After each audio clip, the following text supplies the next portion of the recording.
দেখো, এই ফ্রি ফায়ারটা সামান্য একটা গেম হলেও এটা যে অনেক মানুষের জীবন পরিবর্তন করে দিয়েছে, আবার অনেক মানুষের জীবন যে ধ্বংস করে দিয়েছে, এটা আমাদের সকলেরই জানা।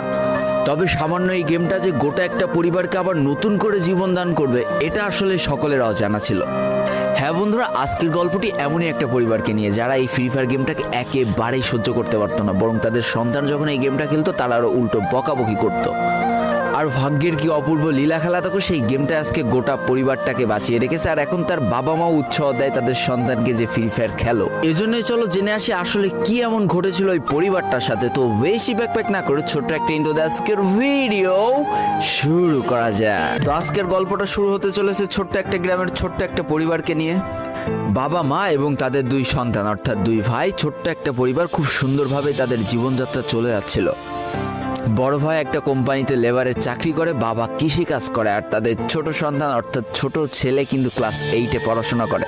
দারিদ্রতার বেড়াজালে আটকে পড়া পরিবারকে সাপোর্ট দেওয়ার জন্য তাদের বড় ভাইকে খুব অল্প বয়সে কাজে চলে যেতে হয়েছে। এই জন্য বড় ভাইয়ের পড়াশোনাটা ঠিকমতো হয়ে ওঠেনি। তবে বাবা মার একটাই স্বপ্ন ছিল যে তাদের ছোট সন্তান অর্থাৎ ছোট ছেলে যাতে উচ্চশিক্ষায় শিক্ষিত হয়। এই জন্য বাবা কৃষিকাজ করলেও সারাদিন মাঠে তুমুল কষ্ট করে এসে বাসায় যখন এসে দেখতো তাদের ছোট সন্তান পড়াশোনা করতেছে, সমস্ত কষ্ট এক চান্সে দূর হয়ে যেত। আর তাদের ছোট সন্তান পরিবারের অভাব দেখতে দেখতে বড় হচ্ছে, তো তাই সে একটা সময় ঠিক করেই ফেলে যে তাকে অনেক বড় হতে হবে, লেখাপড়া করে অনেক বড় মানুষের মতো মানুষ হতে হবে। আর ঠিক এমনটাই হতে থাকে। তাদের ছোট ছেলে খুব ভালো রেজাল্টও করতে থাকে, প্রত্যেক ক্লাসে টপ হতেও থাকে। তবে তার একটা বদ অভ্যাস ছিল, সেটা হচ্ছে ফ্রি ফায়ার গেম খেলা। করোনা চলার সময় যখন তার স্কুল বন্ধ হয়ে যায়, তখন তার বাবা এবং বড় ভাইয়ের জমানো কিছু টাকা দিয়ে তাকে একটা ফোন কিনে দেওয়া হয় অনলাইনে ক্লাস করার জন্য। তার ফোনটা ছিল 3 GB র্যামের একটা ফোন। তবে এইখান থেকেই তার ফ্রি ফায়ার গেমের সাথে পরিচয় হওয়া। সারাদিন পড়াশোনার ফাঁকে সময় পেলেই সে ফ্রি ফায়ার গেম নিয়ে বসে পড়তো। আগে যেমন বাইরে খেলাধুলা করতো, এখন সে আর বাইরে খেলাধুলা করে না, ঘরে বসে সারাদিন ফোন টিপে আর ফোনে গেম খেলে। এদিকে তার বাবা মা যখন ফ্রি ফায়ার গেম খেলা দেখতো তখন প্রচণ্ড পরিমাণ রেগে যেত, এমনকি মারধর পর্যন্ত করতো যে তুই এই গেম খেলা বাদ দিয়ে দে। তবে তাদের ছোট ছেলে যতই বাবা মার বাধ্য সন্তান হোক না কেন, ফ্রি ফায়ার গেমটা ছাড়তে সে একেবারেই নারাজ। প্রথম দিকে পড়াশোনার ফাঁকে ফাঁকে গেম খেললো, যখন তার বাবা মা তাকে বকা শুরু করে তখন সে রাতের অন্ধকারে গেম খেলা শুরু করে। তবে বন্ধুরা, বলে রাখা ভালো, সে কিন্তু তার পড়াশোনা একেবারেই ঠিক রেখেছিল, অর্থাৎ গেমের কোনো কালো ছায়া পড়াশোনার উপরে কোনোদিনই সে পড়তে দেয়নি, যার কারণে তার রেজাল্টও মোটামুটি ভালোই হতো। এতদিন পর্যন্ত পরিবারের সবকিছু ঠিকঠাকই ছিল। এবার আস্তে আস্তে পরিবারটা একটু একটু করে ভাঙতে শুরু করবে। পরিবারের সকলের সম্মতিতে পরিবারের বড় ছেলের সাথে পাশের গ্রামের একটা মেয়ের বিবাহ সম্পন্ন করা হয়। আর যেন বিবাহের কয়েক মাস যেতে না যেতে বড় ভাইয়ের পরিবর্তন লক্ষ্য করতে শুরু করা যায়। এতদিন ছোট ভাইয়ের পড়াশোনা খরচ বড় ভাই আর বাবা মিলে চালিয়ে আসলেও এখন আর বড় ভাই কিন্তু ছোট ভাইয়ের পড়াশোনা খরচ দিতে রাজি হয় না। তবে তাতেও খুব একটা ফারাক পড়ে না, কারণ তাদের বাবা এখনো শক্তভাবে তাদের পরিবারটাকে ধরে রেখেছে, অর্থাৎ বাবা কিন্তু কৃষিকাজ করে তাদের পরিবারটা খুব সুন্দরভাবে চালিয়ে নিচ্ছিল। তবে বলে রাখা ভালো, হাতের 5টা আঙুল যেমন এক হয় না, পরিবারের প্রত্যেকটা সন্তানের মন মানসিকতাও কিন্তু এক হয় না। কিছুদিন পর বড় ভাই পুরোপুরি আলাদা হয়ে যায়, তার বউকে নিয়ে নতুন করে সংসার তৈরি করে। এমনকি একটা পর্যায়ে যে বড় ভাই তার পরিবারকে অস্বীকার করে দেয়, অর্থাৎ একটা টাকাও আর পরিবারে দিত না, সমস্ত টাকা সে নিজের সংসারেই খরচ করত। 4 জনের পরিবারটা ভেঙে যায় এখন 3 জনের পরিবার হয়ে গেল, বাবা মা আর তাদের ছোট সন্তান। এখন পুরো পরিবারের দায়িত্বটা বাবার উপরে পড়ায়। দিনরাত 24টা ঘন্টা হাড় ভাঙা খাটুনি করা শুরু করে দেয় তাদের বৃদ্ধ বাবা। এদিকে তাদের ছোট সন্তান সবটা কাছ থেকে দেখে অনেক কষ্ট পেত, তারপরেও তার করার কিছুই ছিল না, তাকে পড়াশোনাটা চালিয়ে যেতেই হবে, কারণ বাবা মার একমাত্র স্বপ্ন তাকে পড়াশোনা করে মানুষের মতো মানুষ হতে হবে। এদিকে বলে রাখা ভালো, পড়াশোনার পাশাপাশি কিন্তু সে ফ্রি ফায়ার গেমটা অনেক ভালো মতো খেলা শিখে গিয়েছিল। তার 3 GB র্যামের ফোন একটু ল্যাগ দিলেও মোটামুটি ভালোই খেলা যেত স্মুথ গ্রাফিক্সে। এমনকি সে আস্তে আস্তে টুর্নামেন্ট খেলাও শুরু করে। আর এখান থেকে যে টাকায় পেতো, 50 টাকা, 100 টাকা, 200 টাকা যা পেতো, সেই টাকাতে তার পরীক্ষার বই খাতা কিনতো, যাতে তার বাবার একটু কম পরিশ্রম করা লাগে, কম খাটনি করা লাগে। হাই রে, পরিবারের বড় ছেলে পরিবার থেকে আলাদা হয়ে গেল, আর ছোট ছেলে চিন্তা করছে বাবার কিভাবে কষ্ট কম করা লাগবে।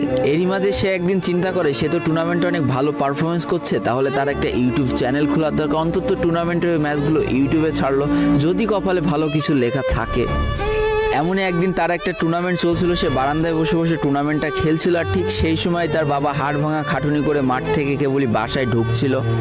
এমন সময় তার ছেলের পড়াশোনা বাদ দিয়ে গেম খেলা দেখে বাবা প্রচণ্ড পরিমাণ রেগে যায় আর ফোনটা ধরে একটা আছাড় মেরে দেয়, যার কারণে তার ডিসপ্লেটা ফেটে যায়। সেই দিন সে ভাঙা ফোনটা আঁকড়ে ধরে অঝরে কেঁদেছিল, তার সমস্ত স্বপ্ন যেন এক নিমিষেই শেষ হয়ে গিয়েছিল।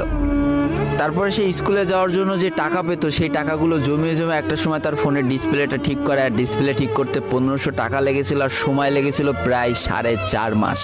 আর এই 4.5 মাসে সেই ইউটিউব চ্যানেলের যে জিমেলটা ছিল সেই জিমেলটাও সে ভুলে যায়, অর্থাৎ তার ইউটিউব চ্যানেলটাও নষ্ট হয়ে যায়। কিন্তু পরিবারের ছোট সন্তানরা একটু ঘাটতারা হয়, কোনোভাবে কোনো কিছুতে হার মানতে রাজি হয় না, যেমন আমি। তাই সে আবারও ফ্রি ফায়ার খেলা শুরু করে, আবারও নতুন করে ইউটিউব চ্যানেল খোলা শুরু করে। সব কিছু মোটামুটি ঠিকই চলছিল, পড়াশোনাও সে আগের মতোই চলতেছে, এইদিকে টুর্নামেন্টও চলতেছে, এইদিকে ইউটিউবে আস্তে আস্তে তার সাবস্ক্রাইবারও বাড়া শুরু করে, একটা দুইটা এমন করতে করতে। কিন্তু হঠাৎ করে তাদের পরিবারটা জীবনের সব থেকে বড় একটা ধাক্কা খায়। যেহেতু তাদের বাবা কৃষিকাজ করে তাদের পরিবার চালাতে হিমশিম খাচ্ছিল, পরিবারের এত প্রেশার, 24 ঘন্টা হাড় ভাঙা খাটুনি করতে করতে একটা দিন হঠাৎ করে উনি প্যারালাইসিস হয়ে যায়। তার ডান পাশের হাত এবং পা পড়ে যায়, যার কারণে সে একেবারে অক্ষম হয়ে পড়ে। আর এটাই ছিল তাদের পরিবারের সব থেকে বড় কালো অধ্যায়। তবে সব থেকে কষ্টের ব্যাপার কি ছিল জানো? পরিবারের এত খারাপ সময়ও তাদের বড় ভাই কিন্তু তাদের পাশে এসে দাঁড়ায় না। এবার শুরু হয় তাদের পরিবারের আসল কষ্ট। না ছোট ছেলের পড়ার টাকা আছে, না বাবার ওষুধ কেনার টাকা আছে, না তাদের 3 বেলা ঠিক মতো খাবার টাকা আছে।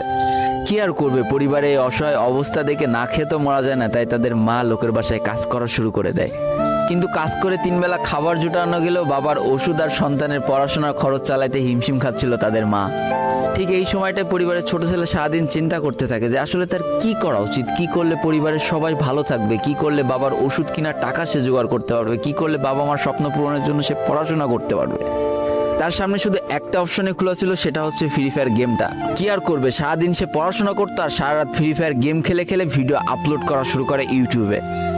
তোমরা শুনলে অবাক হয়ে যাওয়া, 24টা ঘন্টার মধ্যে সে মাত্র 4.5 ঘন্টা ঘুমাতো।